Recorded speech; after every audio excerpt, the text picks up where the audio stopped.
First, fast, accurate. With Jennifer Copeland and Rick Schutt. You're watching WSBT Channel 22 News at 6.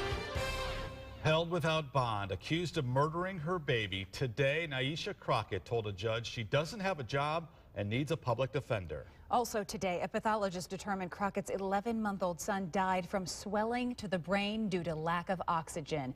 It has been ruled a homicide. A lot of you are asking tonight, how did Nyesha Crockett have custody of that baby after police say she strangled her 14-month-old daughter in February? WSBT's Kelly Stopsinski is looking into that for us tonight.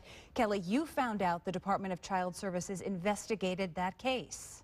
Jennifer, when Crockett called 911 February 1st saying her daughter wasn't breathing.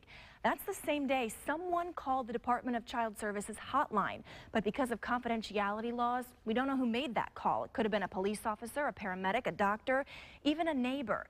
A DCS spokesman says a local caseworker opened an investigation. I found out today that investigation was never closed, but it's not clear why. Some of the stuff she did is it's unreal. Martika Binion is grieving the sudden loss of her 11-month-old cousin, Micaiah, and upset over new information about injuries to her 21-month-old cousin, Aliyah. According to court documents, Crockett told medics and doctors in February Aliyah wrapped a scarf around her neck and was not breathing. They believed her. The medical examination that both the ER doctors as well as the PICU doctors could not rule out that as a cause, and if it's an accident, it's an accident, and that's what preliminarily it had been determined. The Department of Child Services also interviewed Crockett about what happened. Sometime after the incident, the state took over custody of Aliyah. Police say she's now in a vegetative state and only has 20% of her brain capacity. Investigators say Crockett admitted to them her original story was a lie, and she used the scarf to strangle Aliyah until the little girl stopped breathing, then panicked and called 911. Fast forward 7 months when police say it happened again. Court documents say Crockett admitted she got mad Micaiah's father was not answering text messages, so she smothered the baby with a shirt, threw him to the ground, kicked and hit him, then played a video game on her cell phone before calling 911.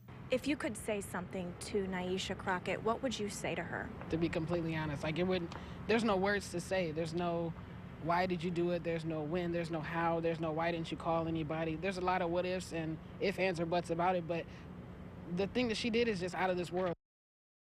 According to court documents, Crockett told investigators she was mad at the father of her children for leaving her alone with the kids, but police say in both of these cases, in February and then again on Saturday, 2 other adults were in that house. Okay, so if it turns out that anybody else was home when this alleged abuse happened, could anybody else be charged? You know, I'm told the state has no other persons of interest in this case, so it doesn't look like it. When a reporter asked Metro Homicide Commander Tim Corbett that question at last night's press conference, he said that Crockett made a determination twice to commit this act. He said she is responsible, nobody else. Okay.